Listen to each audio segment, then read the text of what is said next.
Somos la Diócesis de Sonsón Río Negro, una iglesia que se renueva con el Evangelio. Fuerza de Dios. 2022, año de la confirmación.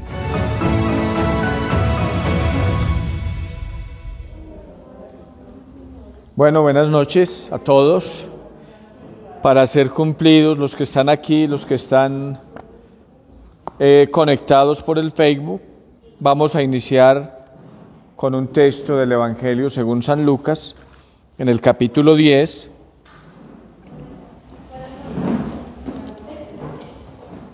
versículos 29 a 37.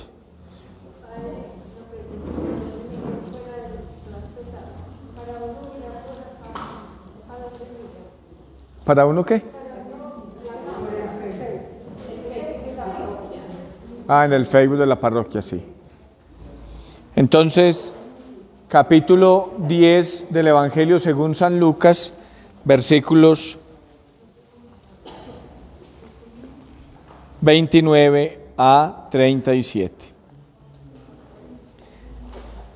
Pero él, queriendo justificarse, dijo a Jesús: ¿y quién es mi prójimo? Jesús respondió: bajaba un hombre de Jerusalén a Jericó y cayó en manos de salteadores que, después de despojarle y golpearle, se fueron dejándole medio muerto. Casualmente bajaba por aquel camino un sacerdote y al verle dio un rodeo. De igual modo un levita que pasaba por aquel sitio le vio y dio un rodeo. Pero un samaritano que iba de camino llegó junto a él y al verle tuvo compasión y, acercándose, vendó sus heridas, echando en ellas aceite y vino, y montándole sobre su propia cabalgadura le llevó a una posada y cuidó de él. Al día siguiente, sacando 2 denarios, se los dio al posadero y dijo: cuida de él, y si gastas algo más te lo pagaré cuando vuelva. ¿Quién de estos 3 te parece que fue prójimo del que cayó en manos de los salteadores? Él dijo: el que practicó la misericordia con él. Díjole Jesús: vete y haz tú lo mismo. Palabra del Señor.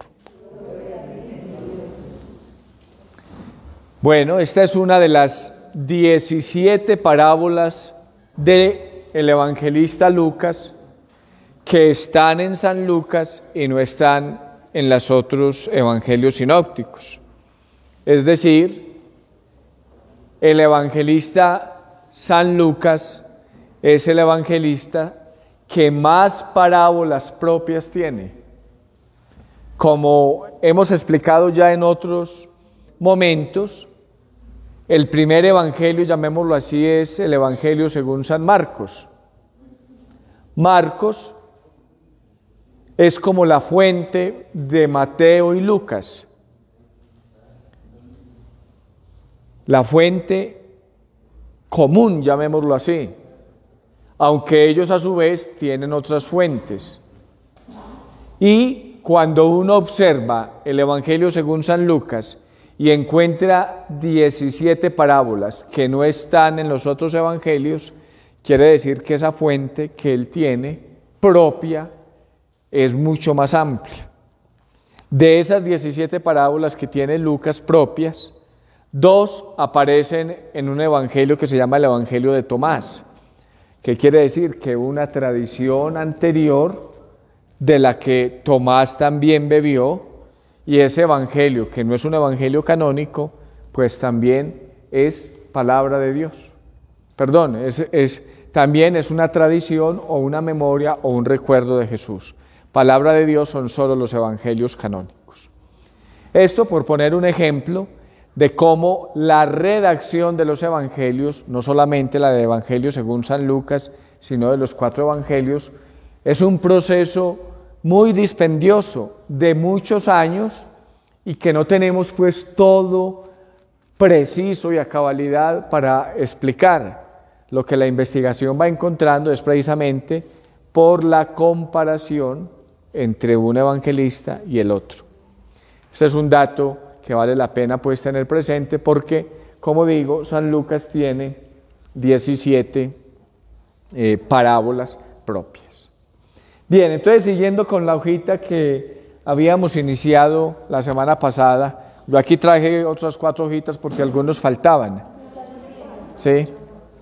Habíamos...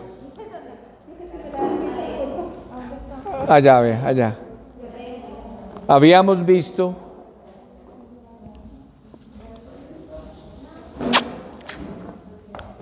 bueno, esta parábola del buen samaritano, que llamamos como del buen samaritano, es una parábola que tiene que ver con la misericordia, ¿cierto? ¿Quién es el prójimo? El que practicó la misericordia. Y decíamos hace 8 días que la misericordia es una palabra clave en el Evangelio según San Lucas, porque la misericordia aparece reflejada en muchas parábolas, pero fundamentalmente en muchas actitudes de Jesús. Jesús en el Evangelio según San Lucas es de manera especial misericordioso, o es un énfasis que el Evangelio tiene y que, aunque aparece en los otros evangelios, San Lucas lo subraya más, le da más fuerza, especialmente con una finalidad muy concreta o con una mirada muy concreta: la salvación universal, la salvación para todos. En San Lucas nadie está excluido de la salvación, absolutamente nadie. El Evangelio es para toda la humanidad. Mencionábamos hace 8 días Hechos 1:8. Todo empezó en Jerusalén, va hasta Galilea, llega a Roma y hasta los confines de la tierra. Hoy los confines de la tierra siguen siendo como el escenario donde el Evangelio debe llegar. Entonces habíamos hablado, vamos a medio repasar un poquito lo que habíamos hablado la semana pasada, los 2 temas, las 2 primeras palabras, Jesús y la misericordia. Ya dijimos, Jesús, que significa Dios salva, es presentado en el Evangelio según San Lucas como amigo de publicanos y pecadores. Precisamente esa percepción de la misericordia hace que sea amigo de los que la humanidad o la sociedad rechaza: los pecadores, los publicanos, los desfavorecidos, los leprosos, por ejemplo, que no se podían tocar. También dijimos, Jesús es profeta, Jesús es salvador, Jesús es sede del Espíritu Santo, centro de la historia humana. El Espíritu Santo juega un papel muy importante en el Evangelio según San Lucas. Es el protagonista de la vida de Jesús, el protagonista de la vida de la Iglesia en el libro de los Hechos de los Apóstoles. Si ustedes estuvieron atentos ayer al Evangelio que se proclamó de las tentaciones, según la versión de Lucas, allí menciona al Espíritu Santo. El texto sagrado decía que después de haber sido bautizado en el Jordán, el Espíritu lo llevó al desierto y fue tentado durante 40 días por el diablo, ¿sí? Y después de estar 40 días en el desierto fue tentado por el diablo. Pero la acción del Espíritu ahí es fundamental. Y ayer nos lo decía el texto litúrgico, pero el Evangelio lo menciona claramente, que cuando terminan las tentaciones en Lucas, dice: acabada toda tentación, el diablo se alejó de él hasta un tiempo oportuno, hasta un tiempo oportuno. ¿Y ese tiempo oportuno cuál es? Cuando empieza el relato de la pasión y de la muerte del Señor. Dice en Lucas 22:3: entonces Satanás entró en Judas, llamado Iscariote, que era el número de los 12, y se fue a tratar con los sumos sacerdotes y los jefes de la guardia. Ahí empieza todo el proceso de la pasión según San Lucas. Y más adelante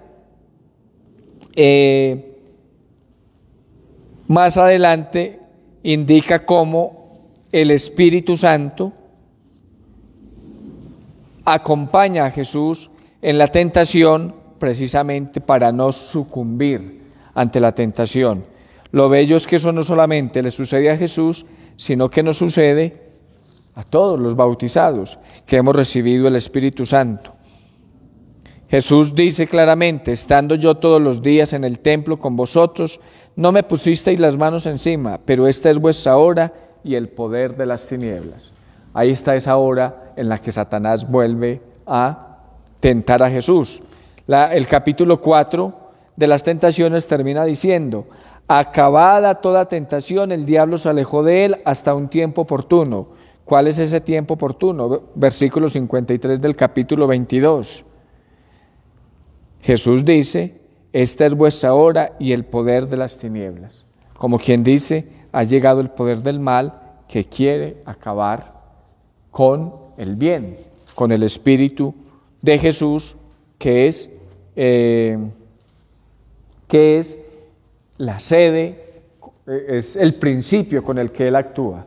Y si ustedes se fijan en Lucas 4:14, después de las tentaciones, Jesús volvió a Galilea por la fuerza del Espíritu, y su fama se extendió por toda la región.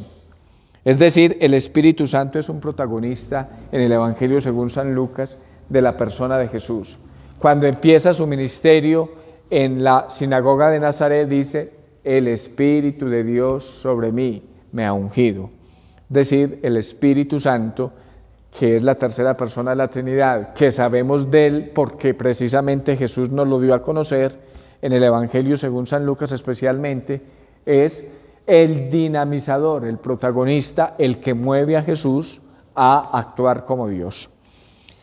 De la palabra misericordia dijimos que a Lucas se le identifica como el escritor de la misericordia por las parábolas que mencionábamos: la pecadora perdonada, el buen samaritano, la oveja perdida, la moneda perdida, el hijo pródigo, el juez inicuo y la viuda insistente, el fariseo y el publicano en el templo. Y concluíamos diciendo que cuando a Jesús se le presenta como el que muestra al Dios de la misericordia, lo hace fundamentalmente para que los que lo seguimos, los que creemos en Él, seamos misericordiosos como Él es misericordioso. Lucas 6:36, ahí se los tengo en la hojita: ser misericordiosos como Dios vuestro Padre es misericordioso, es la invitación que hace el evangelista. Vamos entonces a las otras tres palabras del Evangelio, que son estas tres palabras, las he mencionado en esta hojita. Yo la mandé al grupo bíblico también, y algunas personas que están conectadas y me la pidieron, se las he enviado. Si alguien la quisiera recibir, todos los subsidios que entregamos aquí a los que no vienen presencialmente, me mandan el WhatsApp y yo se los envío con mucho gusto. Oración, el tema de la oración. También el evangelista San Lucas subraya de manera especial la oración. Según San Lucas, Jesús por excelencia es el gran orante, el gran orante. En las situaciones decisivas de su vida es presentado siempre en oración y en diálogo con su Padre. Vamos a leer los textos bíblicos que aquí aparecen, que son versículos breves o algunos un poco más largos, pero que precisamente indican esta realidad de Jesús orante. Lucas 3:21. Alguien que nos lea, por favor, en la Sagrada Escritura. O si no trajeron Biblias, aquí en este cajoncito hay Biblias. Un día en que se bautizó mucha gente, también Jesús se bautizó. Y mientras Jesús oraba, se abrió el cielo. Exactamente. Mire, la escena del bautismo, que la trae los evangelistas todos, es Lucas el que presenta que fue bautizado mientras Jesús oraba. Es decir, ese acontecimiento para Jesús es fruto también de la oración, de su comunicación con el Padre. También en medio del entusiasmo de las muchedumbres, Lucas 5:16. Pero él se retiraba a los lugares solitarios para orar. Exactamente. Cuando es abrumado por las muchedumbres, él no solamente se deja llevar por lo que implica ese montón de gente que lo está siguiendo, sino que saca tiempo para orar. Cuando el Papa San Juan Pablo II o el Papa Benedicto, especialmente en las jornadas mundiales de la juventud, o también el Papa Francisco, están como tan en ese alegría, en ese entusiasmo de las multitudes que los rodean, cuando sacan esos momentos de oración intensos, en medio de la muchedumbre se nota como la concentración que adquieren, el silencio, como si estuvieran solos. Es decir, algo parecido a lo de Jesús, no dejarse llevar por la muchedumbre. Nosotros en el culto estamos con otras personas. Ahorita en Semana Santa veremos muchas personas, pero que eso no distraiga la experiencia íntima de Jesús. Es una experiencia comunitaria, pero a la vez personal. Y sin duda la oración es un camino fundamental. Recuerden que es una de las columnas de la vida cristiana, según el Catecismo de la Iglesia Católica. Varias veces les he hablado de esas 4 columnas, ¿se acuerdan? Primera, la oración es una. La celebración, o sea, los sacramentos. La fe, muy bien lo que creemos. Y la comunidad. El catecismo tiene 4 columnas. Lo que creemos, la fe. Lo que celebramos, los sacramentos. La vida en común, es decir, la comunidad, la oración. Esas son las 4 columnas de la espiritualidad cristiana. Fe, celebración, comunidad, oración. Sin esas 4 no se puede ser cristiano. Hoy, ¿qué decía la lectura primera del libro del Levítico? Concluía diciendo: amad a vuestro prójimo como a sí mismo. Amen a su prójimo como a sí mismos. ¿Y qué antecedía a todo eso que dijo el prójimo el libro del Levítico? Sed santos, porque yo, Yahvé vuestro Dios, soy santo. ¿Qué significa eso? Que el prójimo es el camino hacia la santidad, no el obstáculo hacia ella. El prójimo es el camino hacia la santidad, no el obstáculo para la santidad. Porque amar a un ser querido, al esposo o a la esposa, a los hijos, al papá o a la mamá, a un amigo, a alguien que te simpatiza, relativamente es hasta fácil, como que la naturaleza le ayuda a uno a eso. Pero amar a los que no nos simpatizan, incluso a los que nos hacen daño, ese también es mi prójimo. Por ello la parábola que leíamos, ¿y quién es mi prójimo? Porque le ha preguntado un escriba a Jesús, ¿cuál es el mandamiento principal? Amar a Dios sobre todas las cosas y al prójimo como a sí mismo. Por eso pregunta, ¿y quién es mi prójimo? Y Jesús no le responde con un discurso, sino con una parábola, con un ejemplo. Y al ver a este hombre maltratado y que un sacerdote pasó, dio un rodeo y siguió, es decir, un hombre del culto, un levita pasó, dio un rodeo y siguió, y un samaritano, alguien al que el judío despreciaba, que no tenía buena relación con él por unos hechos históricos que no es el momento aquí mencionar. Ese lo tomó, lo montó en su cabalgadura, lo llevó donde el posadero, le dejó dinero por si le hacía falta. Y Jesús pregunta, ¿quién crees que se portó como prójimo? El que tuvo misericordia de él. ¿Y qué responde Jesús? Haz tú lo mismo. Entonces el amor al prójimo es el camino para la santidad, no el obstáculo por ella.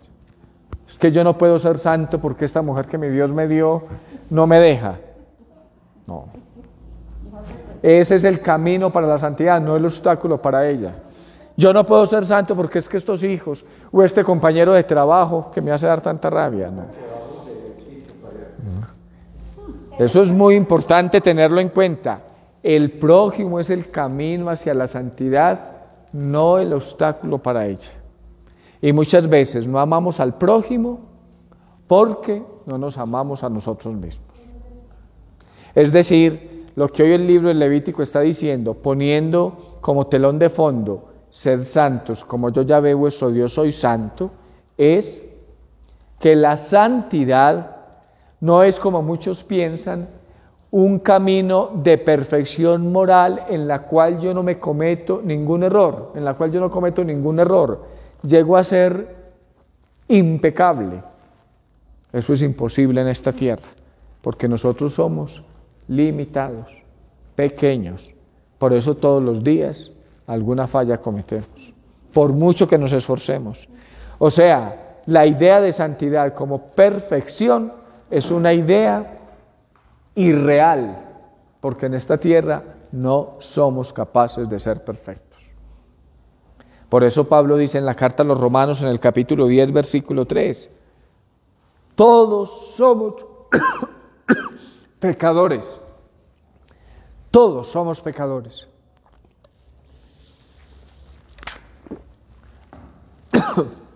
No se halló ni uno solo justo, ni uno solo. Y si uno lee todo ese capítulo 3 de la carta a los Romanos, Pablo empieza a mencionar personas del Antiguo Testamento y textos del Antiguo Testamento para indicar nadie, absolutamente nadie, ha sido justo, ni en el pasado, ni en el presente, ni lo será en el futuro. Solo hay uno justo, Jesucristo nuestro Señor. Entonces la idea de santidad como una idea de no tener fallas morales es irreal, porque en esta tierra no somos capaces de ser perfectos. O alguno de ustedes puede decir que no se ha equivocado en algo en la vida o que no ha cometido un error. Me gusta mucho una definición de santidad de un teólogo. La santidad de un ser humano es la misericordia que Dios tiene con él. Ser santo cuando uno tiene la experiencia de la misericordia de Dios. ¿Por qué? Porque Dios te ama a ti y a mí como somos, a pesar de lo que somos, a pesar de lo que hemos hecho, y nos sigue amando, no porque seamos buenos, sino porque somos sus hijos, y nos sigue amando, no porque seamos buenos, sino para que seamos buenos. Es su amor el que nos capacita, nos hace capaces de ser buenos. Y ese amor de Jesús y del Padre por nosotros es el que se nos invita en Lucas a tener por el otro. Sed misericordiosos como yo soy misericordioso. Ve, entonces se entiende por qué el prójimo no es un obstáculo para la santidad, sino el camino hacia ella. Lo que pasa es que a veces nosotros no nos amamos a nosotros mismos. Amarse a sí mismo, ¿qué significa? Valorarse como es, con sus cualidades y limitaciones. Tal vez no amar las limitaciones, pero sí comprenderlas, para ser mejores, pero no para darnos dolores de pecho y es que yo no sirvo para nada. El sacramento de la confesión nos da la absolución y el perdón moral, pero a veces el perdón psicológico propio es más difícil. Ese es un camino que uno tiene que pedirle al Señor, que remiende esas situaciones dolorosas de la vida que nos afectan, que son como unas taras, como unos defectos de la infancia. Hay un psicólogo cristiano, sacerdote, que se llama Amadeo Cencini, italiano, que dice: miremos la cruz de Cristo, porque mirando la cruz de Cristo, el poder de Cristo y de la pasión y de su muerte y resurrección es retroactivo. ¿Qué significa retroactivo? Va al pasado y sana, salva, recupera esas situaciones del pasado que nosotros ni siquiera nos hemos perdonado. ¿Ve? Es decir, el Señor remienda esas situaciones, las sana. Para mí fueron muy dolorosas o son muy dolorosas en el presente porque las recuerdo con tristeza y con dolor. Pero ahora con la fe que tengo, porque a lo mejor muchos de esos pecados o tragedias que cometí en el pasado las hice cuando no tenía la experiencia de fe que hoy tengo, pero me recalcan en la conciencia, pues si yo voy hacia atrás, voy a ese momento y le pido al Señor que ejerza el poder de su pasión y muerte, que tiene ese poder retroactivo, para que sane y salve esa tara, el Señor lo puede hacer. ¿No dice la carta a los Efesios que resucitado descendió a los infiernos y rescató como lo que estaba? Es decir, ese carácter retroactivo ¿sí? Las leyes no son retroactivas, empiezan a regir a partir del momento en que se decretan. La salvación sí es retroactiva, porque la salvación, en esta visión de Lucas, que es para toda la humanidad, no solamente coge el presente y a todos, sino también el pasado y a todos los que vivieron en el pasado. Entonces, eso se llama hacer un examen de conciencia purificador, o tener una memoria purificadora, o permitirle a la gracia de Dios, al poder de Jesucristo, que sane mi memoria, que a veces está atormentada por alguna situación del pasado que me hicieron o que yo hice. Es muy bonito eso, es una experiencia espiritual muy bella que si alguno tiene del pasado alguna situación lamentable, preséntesela, mirando al crucifijo al Señor y dígale: tú que salvaste a la humanidad y me salvas a mí, salva también en mí, sana también en mí este pasado que me atormenta, esta tristeza, esta tara, esta situación que no me deja ser feliz. Bien, entonces estábamos con esto del prójimo, ¿sí? Amar al prójimo como a sí mismo. Muchas veces no amamos al prójimo porque no nos amamos a nosotros mismos. Es decir, si yo no me comprendo con mis limitaciones, ¿cómo voy a comprender que el otro tiene limitaciones? ¿Ven? También en la elección de los 12, Jesús oraba. Esto también lo dice el Evangelio según San Marcos, pero vamos a leer el texto de Lucas 6:12.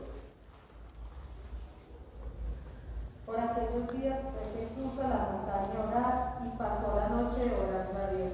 Es decir, la elección de los 12 fue fruto de una noche de oración de Jesús. Y no solamente la elección de los 12, la elección nuestra como bautizados. El hecho que nosotros tengamos fe es fruto de la oración de Jesús, de la oración de la iglesia. Nosotros tenemos fe por el papá o la mamá, por la abuela, por el que nos enseñó, fruto de su oración. Por ello nosotros tenemos el deber también de orar por los demás, por nuestros hermanos. Una mamá, yo creo que siempre tiene presente a sus hijos en oración, me imagino, ¿cierto? Los que son mamás, me imagino que... Y los papás también, claro. Antes de la profesión de Pedro, también Jesús oró, Lucas 9:18. Unos 8 días después de decir esto, Jesús tomó a Pedro, Juan y Santiago y subió a la montaña para orar. Mientras oraba, su rostro cambió de aspecto y sus vestiduras se volvieron de una blancura deslumbrante. Ese es Lucas 9:28-29, sí. Vamos a leer Lucas 9:18 también. Pero fíjese, en la transfiguración es una experiencia de oración. Miren que ha aparecido en varios textos la montaña y la oración. La montaña desde el Antiguo Testamento y desde pueblos antiguos es como una especial relación con Dios. A lo mejor porque físicamente es alta y como que acerca más al cielo, pensando que el cielo pues es allá, ¿cierto? Y la nube, sí. Es muy bonita ese signo de la montaña, por eso tantos montes son importantes en la Sagrada Escritura, el monte Sinaí o el Horeb, el monte de la Transfiguración o el Tabor, y muchas montañas, sí. Lucas 9:18. Un día que estaba Jesús orando a solas, sus discípulos se le acercan. Jesús les preguntó: ¿quién dice la gente que soy yo? Exactamente. Miren, lo encontraron orando, cuando Él les pregunta: ¿quién dice la gente que soy yo? Antes de enseñar la oración distintiva del cristianismo, el Padre Nuestro, también Jesús ora. Además porque es una petición que le hacen, enséñanos a orar. Lucas 11:1. Jesús estaba orando en cierto lugar. Cuando acabó, uno de sus discípulos le dijo: Señor, enséñanos a orar como Juan enseñó a sus discípulos. Es decir, los discípulos ven el testimonio de oración de Jesús y se ven seducidos por ese testimonio. Enséñanos a orar. A la iglesia y a los sacerdotes muchas veces nos reclaman, y a los cristianos, que no enseñamos a orar, que no tenemos un método adecuado de oración, que no cultivamos en el pueblo un método adecuado de oración. Para mí un método básico de oración, la lección divina. La lección es que la experiencia lo muestra, nos lo dice. No hay que ser muy culto ni muy letrado. Leer un texto, volver a leerlo, repetir la frase que más me llama la atención, escuchar a los hermanos que están conmigo orando y lo que Dios dice a través de ellos. Ya con ustedes en varias ocasiones hemos hecho lecciones en los catequistas o en los grupos donde estamos y se nota la presencia, la acción del Espíritu Santo ahí. Pues eso lo podemos hacer en familia, no tiene que ser orientado por un sacerdote, lo podemos hacer en familia. Dios habla en su palabra y habla en los hermanos. Enséñanos a orar. En la hora extrema y decisiva de la muerte, escuchemos Lucas 22, 40, 46. Al llegar allí les dijo: orad para que podáis hacer frente a la prueba. Se alejó de ellos como un tiro de piedra, se arrodilló y estuvo orando así: Padre, si quieres, aleja de mí esta copa de aflicción, pero no se haga mi voluntad sino la tuya. Entonces se le apareció un ángel del cielo, que lo estuvo confortando. Preso de la angustia, oraba más intensamente y le entró un sudor que chorreaba hasta el suelo como si fuera gotas de sangre. Después de orar, se levantó y fue a donde estaban sus discípulos. Los encontró dormidos, pues estaban rendidos por la tristeza. Entonces les dijo: ¿Cómo es que estáis durmiendo? Levantaos y orad, para que podáis hacer frente a la prueba. Sin oración, muy difícil hacer frente a la prueba. Por eso les decía ahorita, es una columna de la espiritualidad cristiana, la oración. Vigilad y orad para no caer en tentación. Ayer, cuando mencionábamos las tentaciones de Jesús, yo recordaba en la homilía cuántas veces vivimos como si no tuviéramos un enemigo, un adversario. Es que el diablo no es un muñeco con colas y cachos, como a veces, si fuera un muñeco, aprovechábamos el 31 de diciembre para quemarlo. Es un adversario, es un enemigo. ¿De quién? Del creyente en Jesús, que quiere hacerlo caer. El problema es que uno vive como si no existiera ese enemigo. Fíjense, muchos de ustedes viven en conjuntos residenciales o en un edificio o en un barrio donde los vecinos más o menos se comunican. Si ven por ahí a alguien rondando extraño, empiezan a escribirse por WhatsApp. Hay alguien raro en la urbanización, pongan pilas y echan seguro. Y ahorita por WhatsApp pues todo es muy fácil, las alarmas suenan. ¿Por qué? Porque hay peligro. Interiormente es el diablo el que quiere robarnos la fe, el que quiere robarnos la armonía en las familias, el que quiere quitarle la paz y la tranquilidad de conciencia al creyente. Pero a veces, como ya ni se cree, pues hay que creer en Jesucristo, no en el diablo, pero como no se cree en su existencia y en la acción maligna que realiza, es que yo lo digo mucho, se atrevió a tentar al Hijo de Dios, que sabía que la llevaba perdida, ¿qué no hará con nosotros, que somos tan frágiles y débiles? Y fíjense la tentación de Jesús, a Jesús, siempre con ese deseo de que no sufriera, de que no abrazara la cruz. E incluso lo tienta con la palabra de Dios. El Evangelio ayer decía, en labios de Satanás 2 veces, está escrito. Con la misma palabra lo tentó. Pablo dice en la segunda carta a los Corintios que a veces el demonio se disfraza de ángel de luz. Cuando nosotros caemos en el pecado, eso es lo que pasa, que la tentación aparece tan agradable que uno cae redondito. El Papa Francisco utiliza mucho la expresión, con el diablo no se dialoga, nunca se dialoga, porque él es más astuto que nosotros y nos va a ganar. Y eso es cierto. ¿Cómo respondió Jesús al diablo? También con la palabra, está escrito. Es decir, la palabra salva, pero hay que conocerla, hay que leerla, hay que orarla, hay que alimentarnos de ella. Y sus últimas palabras en la tierra son también una oración.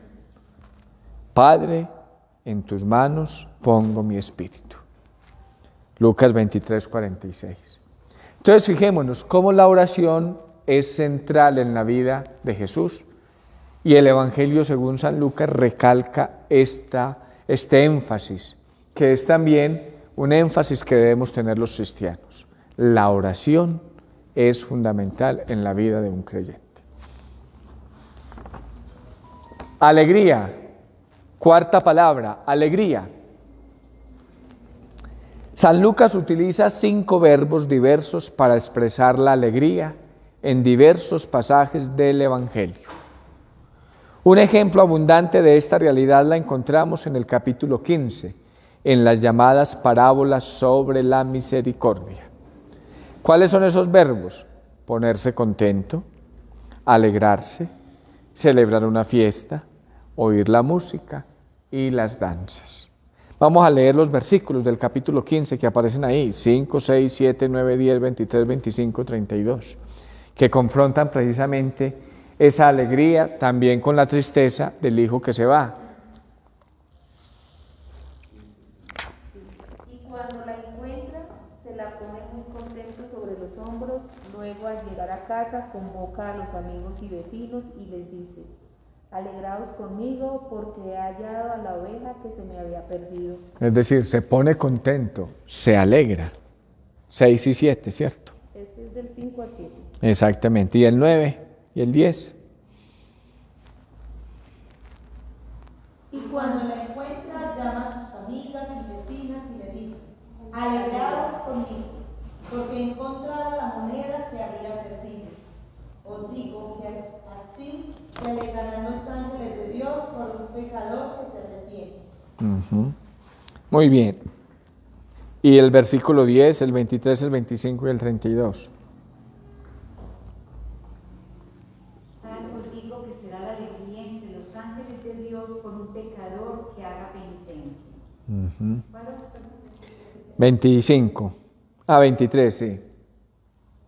Y traed un becerro bien cebado y matadle, que comamos y alegremos. 25. Y el 25. El hijo mayor se hallaba en el campo, y cuando de vuelta se acercaba a la casa, oyó la música y los coros.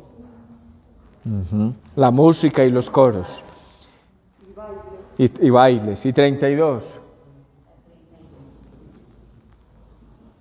Pero convenía celebrar una fiesta y alegrarse porque este hermano tuyo había muerto y ha vuelto a la vida, se había perdido y ha sido hallado.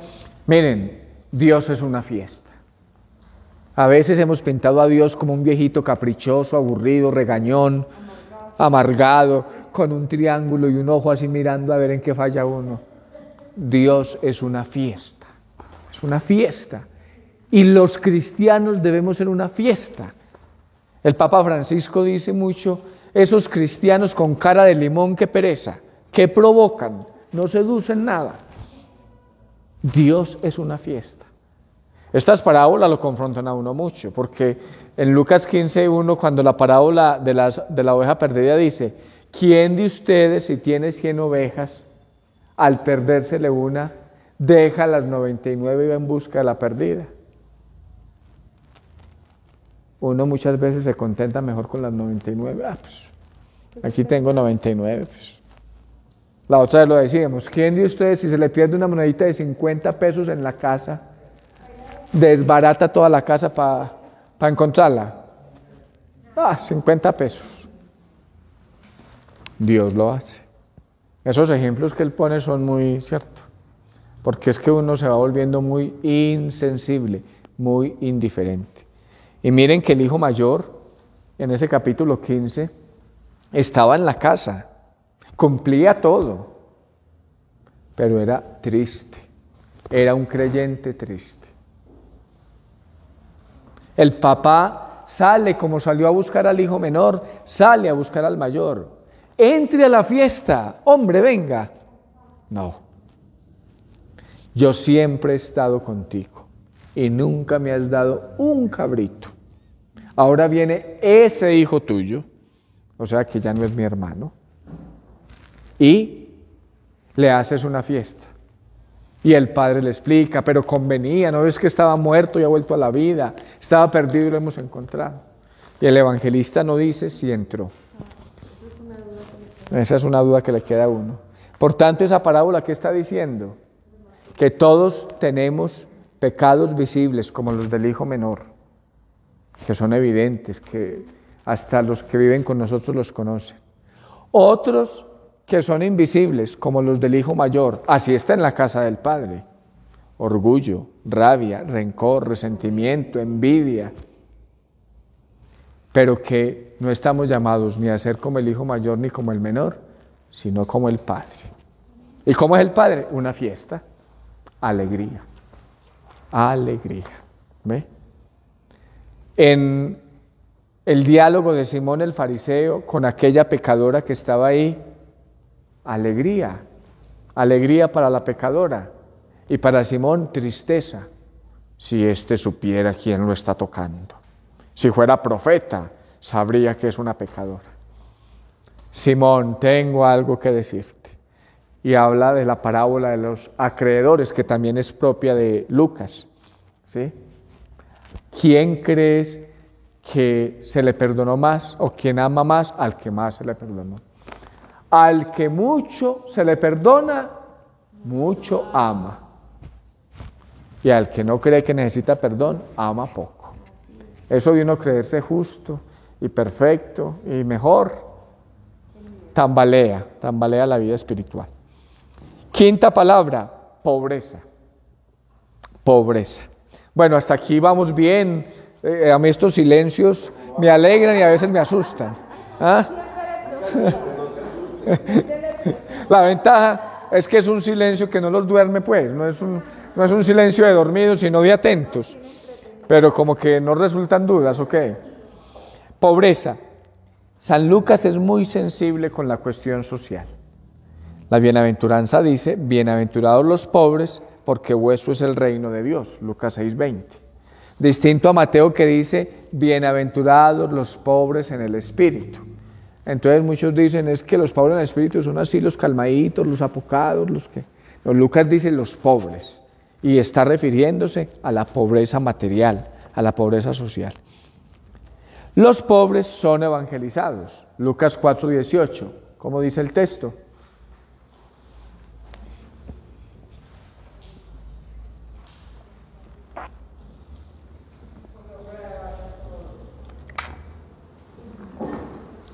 Lucas 4:18, me ha enviado a enviar,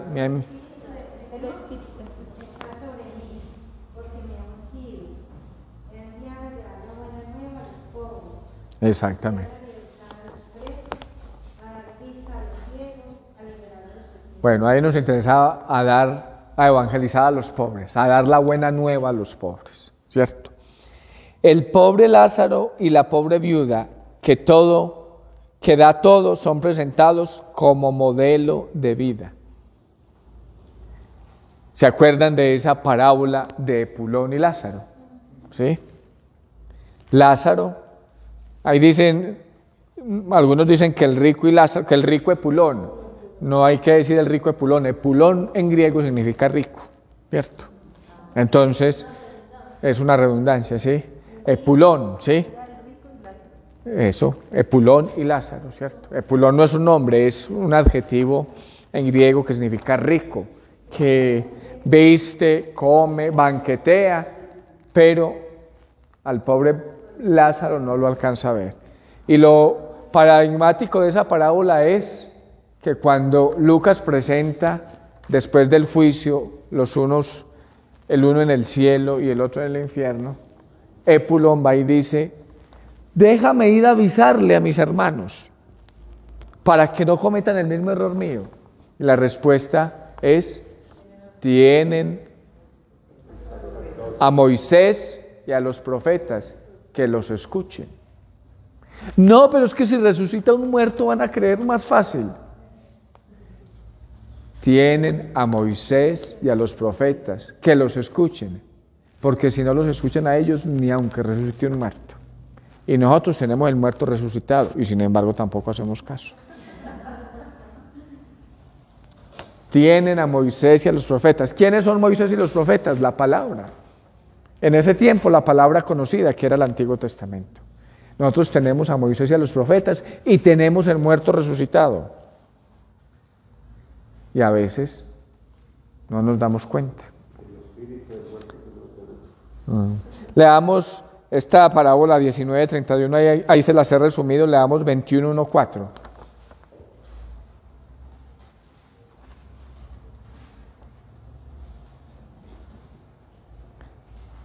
Estaba Jesús en el templo y veía cómo los ricos iban echando dinero en el cofre de las ofrendas. Vio también a una viuda pobre que echaba 2 monedas de poco valor y dijo: os aseguro que esa viuda pobre ha echado más que todos los demás, porque esos han echado de lo que les sobra, mientras que ésta ha echado de lo que necesitaba, todo lo que tenía para vivir. Imagínense. La pone como modelo. Muchas veces es muy fácil dar una limosna de algo que me sobra. ¿Cuántas veces damos limosna? Esto yo no lo necesito. Padre, aquí le traigo un montón de ropa que nosotros ya no usamos. Está muy buenecita, pero a mí ya no me gusta. Me sobra. El Papa Francisco dice mucho que tu ofrenda te duela, que haga como huequito en ti. Porque dar de lo que le sobra, pues a veces no es ni lo que sobra, sino lo que ya me estorba. ¿Cierto? El joven rico no puede seguir a Jesús si no distribuye a los pobres todo lo que posee. Conocemos esta escena que además es una escena que muestra que no todo el mundo le hace caso a Jesús. Esta evangelización de Jesús con este hombre parece que fue un fracaso, porque dice el texto, frunciendo el ceño, se fue triste porque era muy rico. Y primero había dicho, después de mencionarle los mandamientos, todo eso lo he cumplido. Todo eso lo he cumplido. Es decir, era un hombre piadoso, limpio. Todo eso lo he cumplido.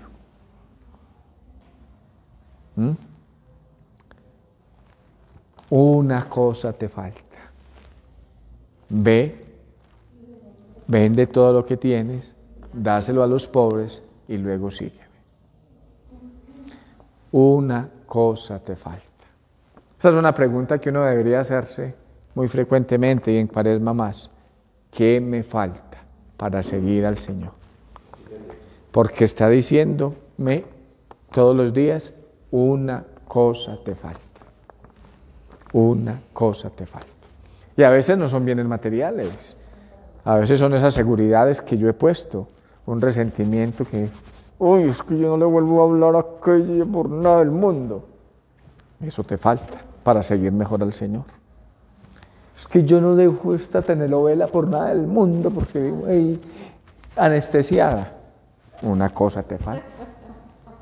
Todos tenemos nuestras cositas. Una cosa te falta. ¿Qué me falta y qué me sobra? Es una buena pregunta. ¿Qué me falta y qué me sobra? A Pedro le sobra. ¿Ah? A Pedro le sobraba, por ejemplo, ímpetu, que decía que seguía al Señor. Le sobraba. Pero le faltaba humildad para ser más sensato, ¿cierto? A esta persona del capítulo que está hablando, a él le dolía la ofrenda que el Señor le estaba pidiendo. ¿Sí? Claro. Todo, da a los pobres y después me pide, a él le dolía. Le dolía, claro. Si no te duele, tu ofrenda es mediana. La mayoría de las veces no nos duele. La mayoría de las veces. A diferencia de este muchacho que le dolió porque era muy desperdioso de lo material, Zaqueo sí fue lo contrario, ¿no? Dijo, a todo el que le quitaron, le devolveré el doble. 4 veces más, dice, que es de Zaqueo también, es de Lucas también la parábola de Zaqueo. Aquí repito un poquito porque por ahí me dijeron que cuando hacen preguntas o cuando hacen intervenciones, pues no se escucha porque aquí solo yo soy el que estoy conectado. Entonces aquí dice la señora que Zaqueo, al contrario, pues tuvo una experiencia con el Señor. Es que eso fue lo que le pasó a Zaqueo. Cuando uno tiene una experiencia con el Señor, todo lo relativiza. Todo lo relativiza. El problema no es la plata, ni el dinero, ni los bienes materiales. El problema es que el corazón se apegue a ellos tanto que olvidemos lo esencial, que es la relación con Jesús. Yo ayer les decía en la homilía que con la tentación del tener pasa mucho, en algo muy evidente. Cuando mueren unos papás en una familia que más o menos es adinerada, muchas veces los hermanos valoran más los bienes materiales que dejaron y pelean por ellos que la unión familiar, el encontrarse semanalmente. Habiendo para todos, pero como uno quiere acaparar. Vean, hagan ustedes este ejemplo. Pongan un regalo o 5 regalos o 10 regalos con 15 niños. Y pongan los 15 niños y vean, ahí hay 10 regalos. Los primeros 10 que lleguen se ganan el regalo. Todo mundo se tira, que me toque a mí y al otro no. Pero ponga 20 adultos y le pasa lo mismo. ¿O no? ¿Por qué uno en una piñata es dándole golpe al otro para que a mí me toque? Porque como que naturalmente el instinto nos lleva a pensar solo en mí. Primero yo, solo yo. ¿O no? Hagan el ejercicio y verá, con los niños y con los adultos. No ve que en Navidad que en el que encuentre el niño, y uno es, ojalá no lo encuentre el otro, pero ¿por dónde está? Eso está en nuestra naturaleza. El rico es un hombre insensato cuando atesora riquezas para sí. Lucas 12, 13, 21. Es ese texto de todos los graneros llenos y, en fin, ¿sí? Necio. Porque es que vamos a leer el texto por allá a partir del versículo 17 de Lucas 12, ¿no? Ya estoy hecho, tengo, ahora sí me siento a comer y a beber. Necio esta misma noche. Y pensaba para sus adentros, ¿qué haré ahora si no tengo donde almacenar todo el grano? Entonces se dijo, ya sé lo que voy a hacer. Demoleré mis graneros y edificaré otros más grandes. Almacenaré allí todo mi trigo y mis bienes. Y me diré, ahora ya tienes abundantes bienes en reserva para muchos años. Descansa, come, bebe y banquetea. Pero Dios le dijo, qué necio eres. Esta misma noche te reclamarán la vida. ¿Para quién serán entonces todo lo que has preparado? Así es el que atesora riquezas para sí y no se enriquece en orden a Dios. Así es el que atesora riquezas para sí y no se enriquece en orden a Dios. Esos hijos que despreciaron la unidad familiar por pelear por esos bienes también se van a morir y no se pueden llevar nada de lo que se llama. Como le decían, creo, Alejandro Magno, el emperador griego, que se hizo enterrar, dijo que en su funeral, con las manos afuera, para que vieran que no se llevaba nada de todo el poderío que tenía. Nada. Que nada tuvieron que ver. Y ahorita que ya es con cremación, ni siquiera pues las uñas le quedan a uno. ¿Ah? Tan hermosas las uñas como las cuidé durante toda la vida, ¿ah? Y la candela las deja nada. Muy bien. Los fariseos son amantes del dinero que resulta convirtiéndose en su Dios. Lucas 16, 14. Leamos ese texto. Así. En este momento, yo digo mucho, el hombre en esencia es el mismo en todas las épocas de la historia. Simplemente que primero las guerras eran con cuchillos y espadas, ahora son con misiles.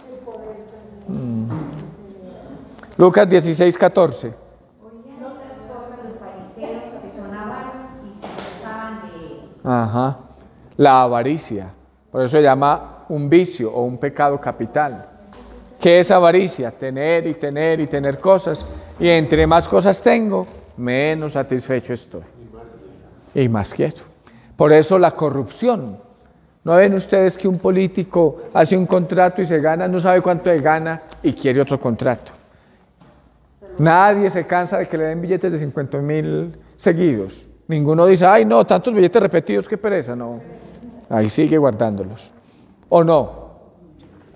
O sea, por eso un narcotraficante nunca queda lleno, un político corrupto nunca queda lleno. A mí me gusta mucho una expresión del libro de los Proverbios. Señor, no me des pobreza ni riqueza, dame lo justo para vivir dignamente, porque si me das pobreza me vuelvo ladrón y te ofendo, y si me da riqueza, corro el riesgo de que me olvide de ti porque me lo creo demasiado. Dame lo justo para vivir. Proverbios, yo no me acuerdo, no sé si es 8:24 o qué, pero por ahí está.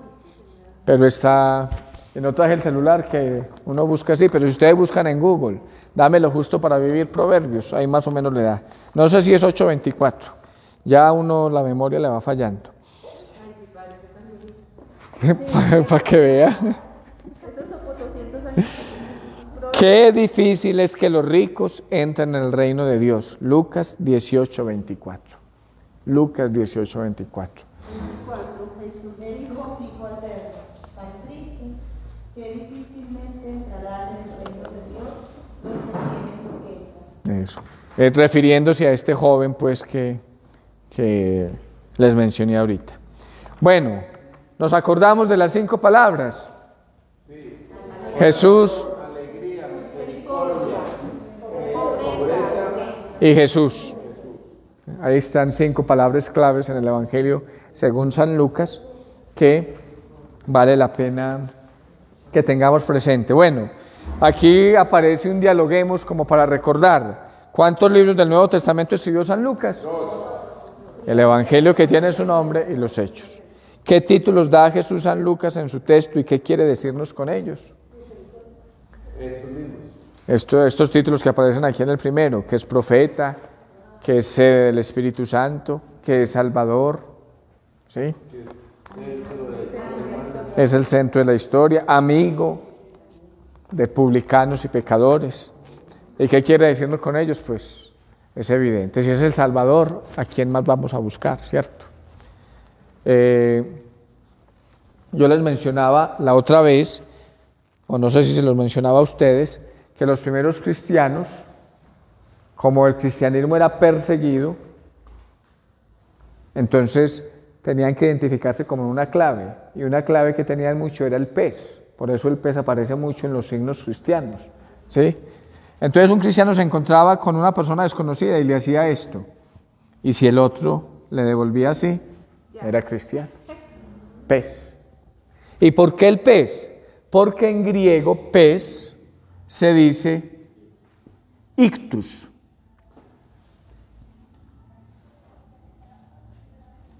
Ictus.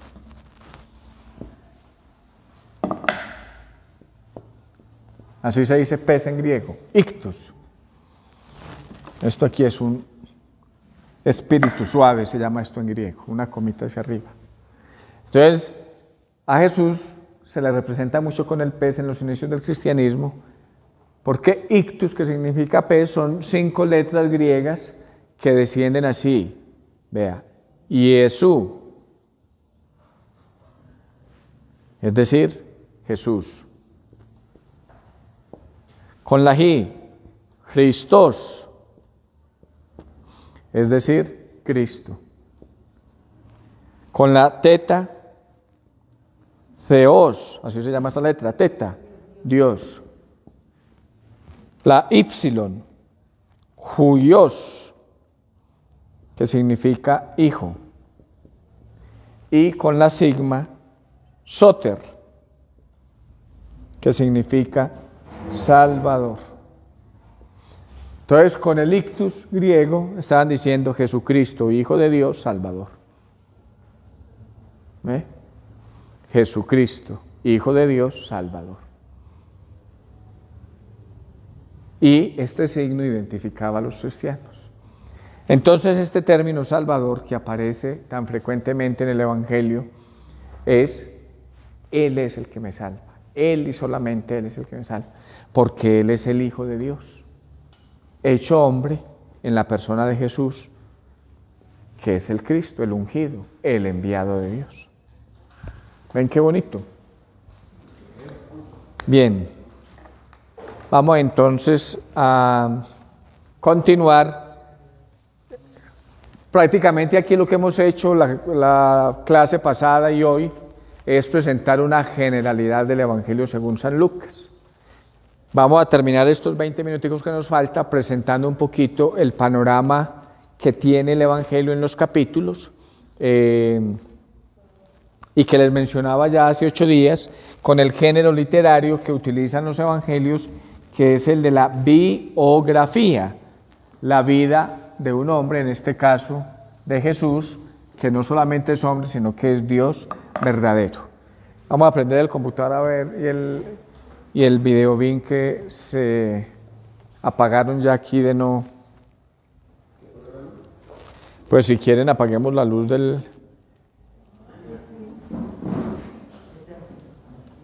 Aquí veo que hay 25 personas conectadas, los saludamos. Muy bien. Ave María, ve, ahí quedamos a oscuras. Y yo creo que hay que pegar la memoria USB, que yo no sé si la pegaron, porque yo no la tengo aquí.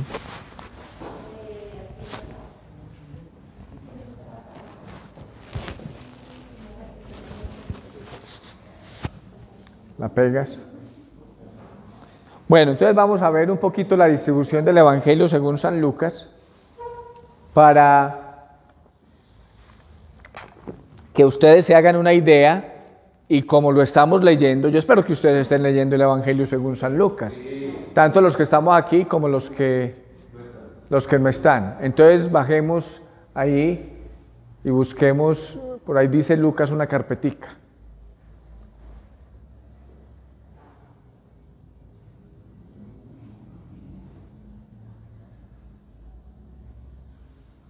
Eso, ahí donde dice Lucas.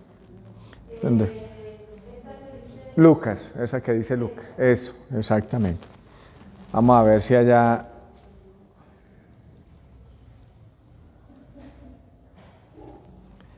Yo creo que ahí se va viendo bien también en la pantalla los que están conectados. Muy bien.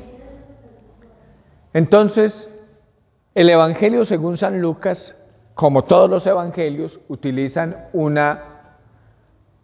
género literario que se llama biografía. Bio en griego significa vida, grafos, escritura. Entonces, vamos a poner ahí presentación con diapositivas para que aparezca la diapositiva completa. Allá arribita, o bueno, ahí yo no sé.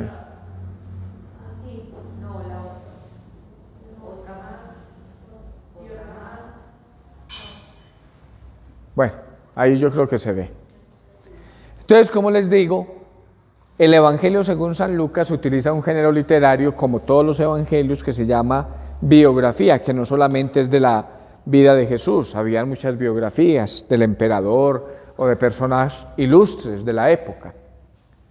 Pero el Evangelio según San Lucas utiliza esta biografía en un contexto geográfico muy señalado. También están los otros evangelistas, pero en el evangelista Lucas mucho más. Por eso hemos puesto ahí lugares geográficos. ¿Y qué dice? El Evangelio según San Lucas sitúa con mucha precisión la actividad pública de Jesús en 3 lugares bien definidos. Con mucha precisión. Es decir, Lucas es un conocedor de la geografía, era un médico al fin y al cabo. ¿Cuáles son esos 3 lugares? Vuelvo y repito, los tienen también los otros evangelistas, o al menos Mateo y Marcos. Pero Lucas es más preciso en señalar todo eso. El primer lugar es Galilea. Jesús desarrolla su ministerio en Galilea, ¿sí? El segundo lugar es Jerusalén. En un mapita de Palestina, en el norte está Galilea y en el sur está Judea. Jerusalén es la capital de Judea y en Galilea están las poblaciones en las que Jesús desarrolló su ministerio público. Cafarnaún, Betsaida, Nazaret, Caná, todo eso queda en Galilea. Tiro y Sidón ya son ciudades fuera de la Galilea y fuera de la Tierra Santa, son ciudades paganas.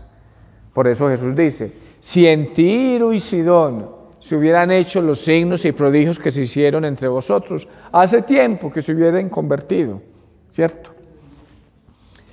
Y entre Galilea y Judea está en la mitad Samaria, pero ese no aparece en el Evangelio según San, bueno, sí aparece en el Evangelio según San Lucas, cuando pasando por Samaria los discípulos dicen: ¿quieres que baje agua del fuego y los acabe? ¿Se acuerdan que hace 8 días creo que mencionábamos ese texto? Simplemente, a ver, yo hago aquí el mapita, simplemente, aquí está el lago de Galilea, que es donde se desarrolla la actividad, este es el río Jordán, aquí está Galilea, aquí está Judea. Los judíos de Judea, donde la capital era Jerusalén, consideraban a los galileos judíos como de segunda clase, unos judíos, de hecho el Evangelio dice, y es que de Galilea puede salir algo bueno, ¿cierto? Entonces, y en el medio estaba Samaria. Un judío galileo, para bajar a Jerusalén, en vez de pasar por aquí, más bien atravesaba el río Jordán, bajaba por Perea y entraba a Jerusalén. No se llevaban judíos y samaritanos, no se llevaban. Entonces, el ministerio público de Jesús se desarrolla fundamentalmente en Galilea y el relato de su pasión, muerte y resurrección fundamentalmente en Jerusalén.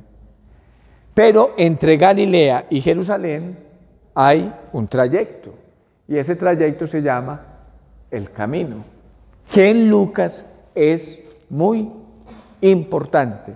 Por eso ahí les pongo en la diapositiva el indicio más claro de esta ordenación geográfica es la solemne declaración del evangelista que señala el comienzo del camino de Jesús hacia Jerusalén. Es decir, después de desarrollar su vida pública o de ejercer el ministerio en Galilea, va hacia Jerusalén. Lucas 9:51 dice: y sucedió que cuando se cumplieron los días de su ascensión, ahí no está hablando del misterio de la ascensión, ascensión significa subida, sino de su subida, él mismo tomó la determinación de ir a Jerusalén. Y si ustedes leen ese trozo de Lucas 9:51 a Lucas 19:27, fíjense, son casi 11 capítulos dedicados al camino. Marcos dedica un capítulo al camino, Lucas dedica casi 11. O sea, los 3 escenarios geográficos en San Lucas son Galilea, el camino y Jerusalén. Y en ese trayecto de 9:51 a 19:27, ustedes se encontrarán con frecuencia yendo de camino a Jerusalén. Estaba en el camino a Jerusalén, pasando por el camino hacia Jerusalén. Sí. No era ese, y el otro lugar entonces era el camino. El camino. Que el camino teológicamente pues es un significado muy importante. A muchos cristianos los llamaban, en los inicios del cristianismo, los del camino. Hay un grupo hoy en la iglesia, un movimiento que se llama el camino neocatecumenal, porque el seguimiento a Jesús es por un camino, por un camino. Pero geográficamente entonces ese camino era Samaria. No, sí.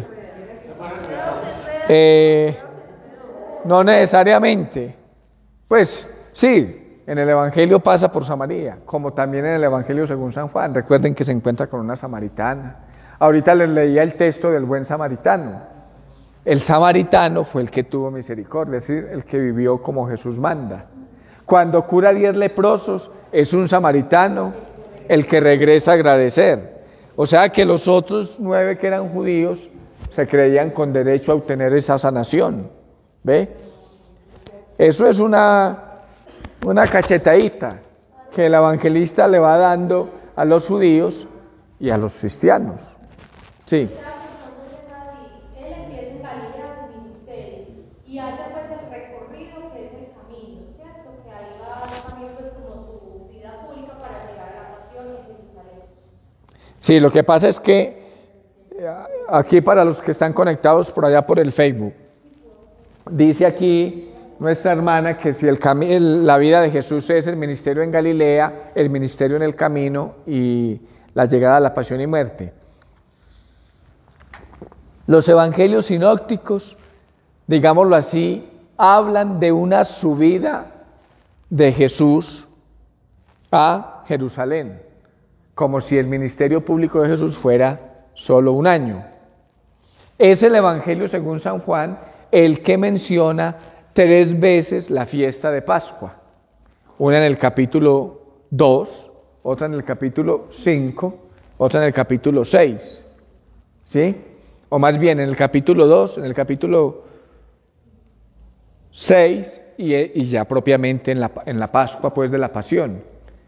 Como la Pascua es cada año, se deduce que la vida pública de Jesús fueron 3 años.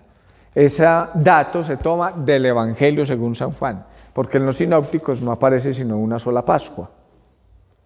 Ahora bien, según los sinópticos, Jesús desarrolla su ministerio en Galilea y no baja a Jerusalén, sino para su pasión y muerte en la fiesta de Pascua. Sí, y así tienen distribuidos los sinópticos ese itinerario de Jesús, ¿cierto? De hecho, Nazaret queda en Galilea, que fue donde el ángel se apareció a María. Y en los relatos de la infancia, pues María, bueno, ahí ya baja María en embarazo a empadronarse en Belén, ¿cierto? Y ahí es donde le toca el nacimiento, empadronarse en Jerusalén, y ahí es donde le toca el nacimiento, Belén de Judá. Belén es una población cerquita de Jerusalén, a 12 kilómetros. Pero el evangelista San Juan menciona a Jesús. Jesús es como un yoyo en el Evangelio según San Juan, sube y baja. Es decir, en el capítulo 2 está en Jerusalén y está el relato de la expulsión de los mercaderes del templo, que los sinópticos lo traen es al final de la vida del ministerio público de Jesús y no al inicio. Juan la trae al inicio, está en Jerusalén. Luego en el capítulo 4 está por Samaria. Luego en el capítulo 5 vuelve a Jerusalén, la curación del tullido de la piscina de Betesda. En el capítulo 6 está en Galilea, la multiplicación de los panes. En el capítulo 7 y 8 del Evangelio según San Juan está en el odio de los judíos. En el capítulo 9 está la curación del ciego del nacimiento cerca de la piscina de Siloé. Ya Lázaro y Betfagé.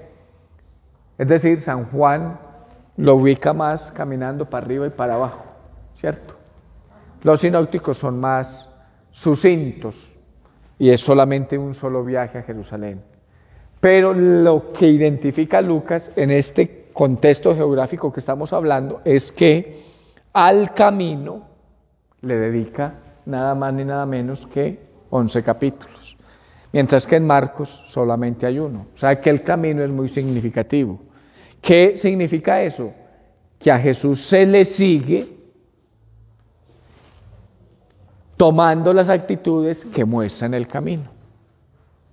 El relato que leímos del buen samaritano es del camino. El relato de Zaqueo es del camino. ¿Ven? Bueno, ya el de Zaqueo es llegando precisamente a Jericó antes de entrar a Jerusalén. Vamos a leer Lucas 19:27, que es cuando termina.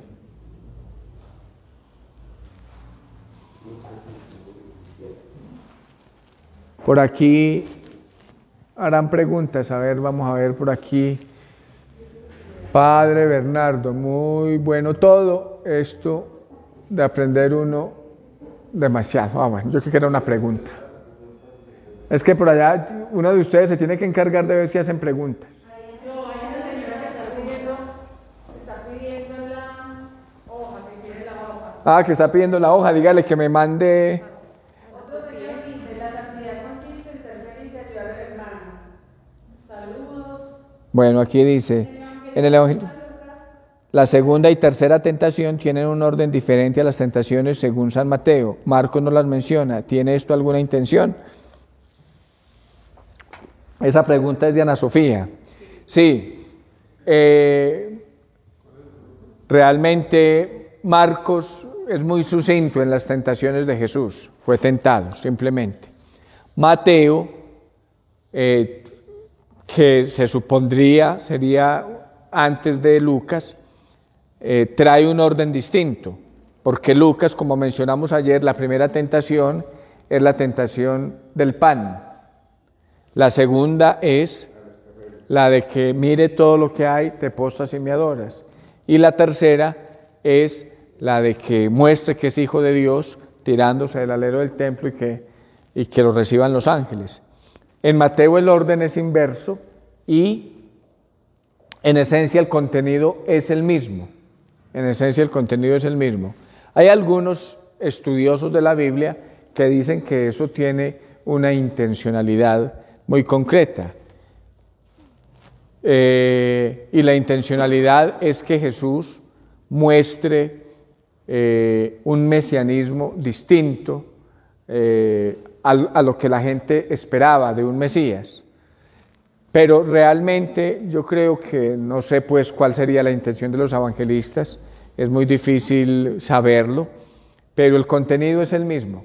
Las tres tentaciones en el fondo son tres inclinaciones de todo ser humano, son tres inclinaciones naturales. De pronto el próximo lunes hacemos un poquito referencia a eso, para verlo aquí también en la diapositiva, las inclinaciones naturales al tener, al poder y al placer. Son tres inclinaciones naturales, al tener, al poder y al placer.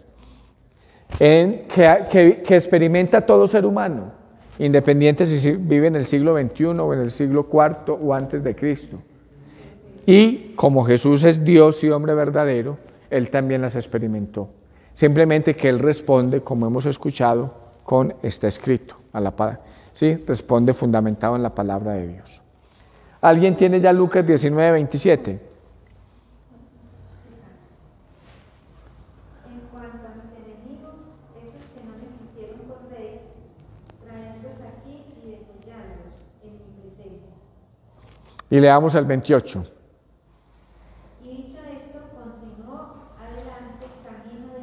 Exactamente, entonces prácticamente que el camino ya termina ahí porque ya está entrando a Judea y ya pues está llegando a la ciudad. Se dice subir a Jerusalén porque la ciudad de Jerusalén está construida sobre un monte que se llama el Monte Sión. El Monte Sión, ¿cierto? Entonces, pues aquí en el mapa se ve como bajando, ¿cierto? Pero realmente, por eso el Salmo dice, qué alegría cuando me dijeron, vamos a la casa del Señor, ya están pisando nuestros pies tus umbrales, Jerusalén. Porque para llegar a Jerusalén hay que subir, ¿cierto? Por eso el texto del buen samaritano decía, bajaba un hombre de Jerusalén a Jericó. Jericó es como la última estancia del camino, ahí es donde se encuentra con Zaqueo, y de Jericó se sube ya a Jerusalén.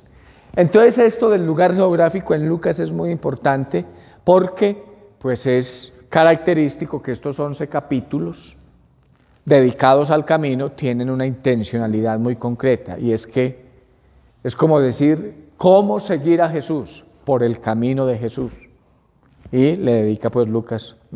Vamos a pasar a la siguiente diapositiva porque este esquema geográfico permite identificar estos bloques así. Entonces, en esta semanita, que además que ustedes se van a volver a leer el Evangelio según San Lucas, muy bueno que identifiquen estos bloques así como se presentan aquí. Sí, por allá otra pregunta. Esteban Chicabolos, padre, lo que usted dijo ayer, al placer, al tener y el poder. Sí. Esa es la pregunta que está. De aquí a 8 días voy a hacerles el cuadrito del tener, poder y placer, que yo creo que ilumina mucho la respuesta del primer Adán y la respuesta del segundo Adán a esa inclinación que es natural. Entonces a Esteban, porque además ya nos estamos llegando a las 8:30 y porque esa es una explicación que en Cuaresma es muy importante. Yo la utilizo mucho en las jornadas cuaresmales. Mire, entonces ahí están como los 3 bloques de toda biografía. ¿Cuáles son los 3 bloques? El origen de Jesús, la vida de Jesús y la muerte de Jesús. Esos son los 3 bloques de toda biografía. Origen, vida y muerte, ¿cierto? Pero en la vida de Jesús están los tres lugares geográficos que les mencionaba ahorita: Galilea, el camino y Jerusalén. Los orígenes de Jesús los encontramos en los primeros 4 capítulos, al menos hasta el versículo 13 del Evangelio según San Lucas, ¿sí? Allí se nos relatan, pues, esos relatos que en Navidad se nos vuelven muy sensibles a nosotros, que son de la infancia de Jesús. Vuelvo y repito, no es que el evangelista existiera antes y estuviera ya viendo a María cuando fue el ángel a anunciarle y se pusiera a poner por escrito. Tal vez los relatos de la infancia fueron los últimos que se escribieron. Lo más seguro es que fueron los últimos que se escribieron. Y si estamos diciendo que el evangelista Lucas es de la década de los 70 o incluso de los 80, estamos hablando de prácticamente 80 años después de los acontecimientos en los relatos de la infancia de Jesús. ¿Sí? Tienen muchos poemas, muchos cánticos celebrativos y litúrgicos. Ahí está el famoso Magnificat, ¿sí? Proclama mi alma la grandeza del Señor, que es un himno. O el Benedictus de Zacarías, o el Ahora Señor, según tu promesa, puedes dejar a tu siervo irse en paz, de Simeón. La vida de Jesús, que está relatada por hechos y palabras, y dentro de las palabras destacan las parábolas. Y como les digo, Lucas tiene 17 parábolas propias, no aparecen en los otros sinópticos, ¿sí? O sea que ese es un factor importante. La vida de Jesús se desarrolla en estos 3 escenarios geográficos. El ministerio público de Jesús en Galilea, desde el capítulo 4, versículo 14, hasta el capítulo 9, versículo 50. El camino, que como les mencionaba ahorita es muy importante, desde 9:51 hasta 19:44 dice ahí, 19:47. Y la actividad en Jerusalén, ya llegando a la ciudad, ¿sí? Para concluir con la muerte y la Pascua, ¿sí?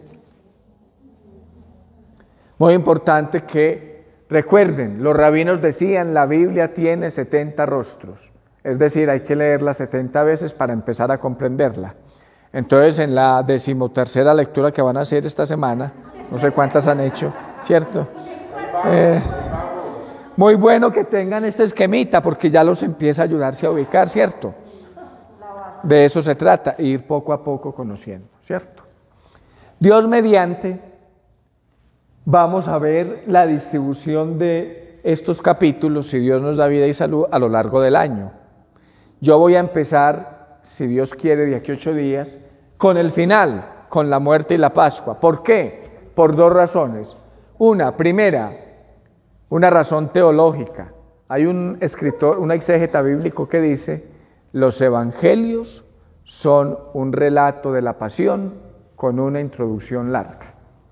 Fíjense en esa expresión. ¿Qué son los evangelios? Un relato de la pasión con una introducción larga. ¿Por qué? Porque lo primero que se escribió de los evangelios fue la pasión, muerte y resurrección del Señor. Eso que se llama querigma, ¿cierto? Entonces esa es la razón teológica. Y segundo, porque yo creo que la Cuaresma es un tiempo muy propicio para prepararnos mejor a celebrar el misterio de la pasión, muerte y resurrección del Señor, y qué mejor que veamos estos capítulos. O sea que vamos a empezar por el final por 2 razones, una teológica y otra cronológica, y la temporal del tiempo que estamos viviendo. Luego continuaremos, seguramente en el mes de abril, con la Pascua. ¿Quién es Jesús resucitado en Lucas? Luego continuaremos con el Espíritu hasta Pentecostés. ¿Quién es el Espíritu en Lucas? ¿Cierto? Y ya nos iremos a la actividad en Galilea después de que terminemos esas fases, para en diciembre, si Dios nos tiene vida y salud, en noviembre y diciembre, ver los orígenes, que también nos sirve para acercarnos más al misterio del nacimiento del Señor. ¿Qué les parece? Muy bien. Y si mi Dios nos tiene con vida y con salud, el año entrante seguimos con Mateo, y así, que sería el evangelista del ciclo, ¿cierto? ¿Estamos? Yo los felicito porque ustedes son unos niños y unas niñas muy juiciosas, muy silenciosos. Ave María. Dios les pague por su atención y por su amor. Entonces, Miren, con ese esquemita, vuelvan a leer el Evangelio, que eso le va ayudando a uno. Somos la Diócesis de Sonsón Río Negro, una iglesia que se renueva con el Evangelio. Fuerza de Dios. 2022, año de la confirmación.